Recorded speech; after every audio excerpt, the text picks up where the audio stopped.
राजस्व विभाग मध्य प्रदेश ने तबादलों की अवधि समाप्त होने से 3 दिन पहले शुक्रवार को पटवारियों के संविलियन की नई नीति 2026 जारी कर दी है।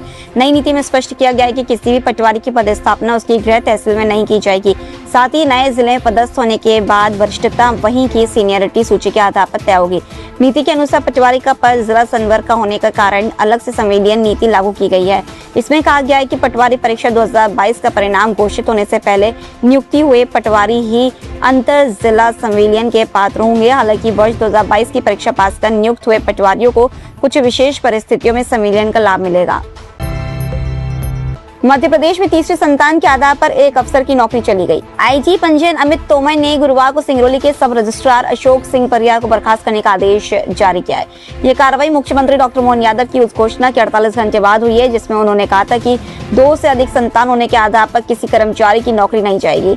अफसर को बर्खास्त करने का आदेश गुरुवार को जारी किया गया। यह शुक्रवार को सामने आया।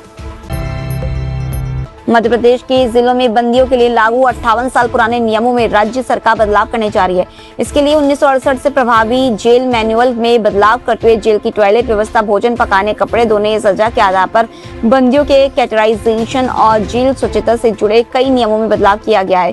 प्रावधान किया गया है कि अगर किसी बंदी ने भेदभाव के नजरिए से जेल में बना भोजन खाने में आपत्ति की तो जेल अफसर उस बंदी की ड्यूटी भोजन बनाने में ही लगा देंगे और उसे सभी बंदियों के लिए खाना पकाना होगा।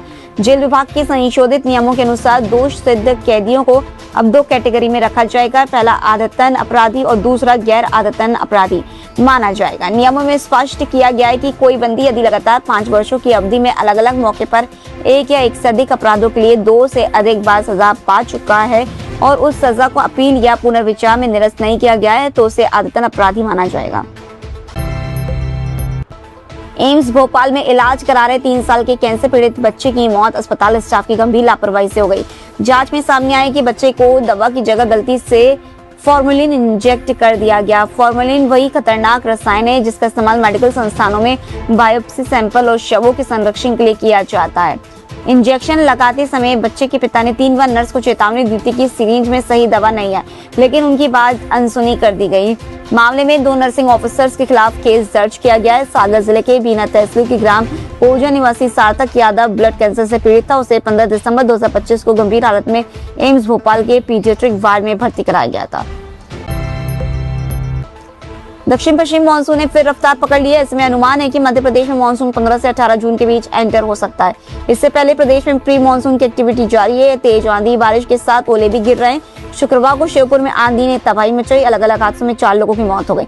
जिले में करीब 1 इंच पानी गिर गया। सागर में आधा इंच पानी गिरा। जबलपुर, नरसिंहपुर, सिवनी समेत कई जिलों में आंधी बारिश का दौर रहा। तापमान में गिरावट देखने को मिली। हालांकि जून की बारिश में प्रदेश पिछड़ गया है।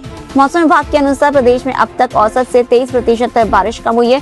पूर्वी हिस्से जैसे जबलपुर, रीवा, शहडोल और सागर संभाग के जिलों में औसत से 55% कम, जबकि पश्चिमी हिस्से भोपाल, इंदौर, उज्जैन, ग्वालियर, चंबल और नर्मदापुरम संभाग में औसत से 2% बारिश ज्यादा हुई।